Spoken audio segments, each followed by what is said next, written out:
কারণ তারা যদি শপথপত্র রাজনীতিক হয়, একজন বিচারপতি, সেই 23 জন বিচারপতির একজনকে এখন পর্যন্ত আমরা দেখেছি তাদেরকে অপসারণ নয়, ছুটিতে পাঠানো হয়েছে। আরে ভাই, ছুটিতে পাঠিয়েছেন, আবার তারা কবে আসবে? তাদেরকে সরাসরি অপসারণ করতে হবে। সংগ্রামী বন্ধুরা আমার, ভারতের দাদাগিরির বিরুদ্ধে আমাদের লড়াই। আমাদের জাতীয় ঐক্য হতে হবে।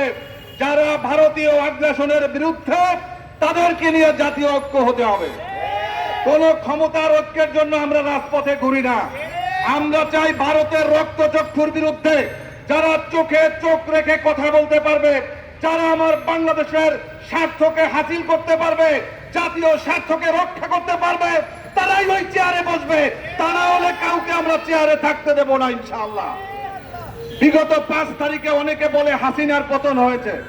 আমি বলি যে শুধুমাত্র হাসিনার পতন হয় নাই, ভারতের পতন হয়েছে, খুনি মোদির পতন হয়েছে, আওয়ামী প্রেতাত্মাদের পতন হয়েছে, রয়ের পতন হয়েছে, আওয়ামী পুলিশ লীগের পতন হয়েছে, আওয়ামী দালালদের পতন হয়েছে।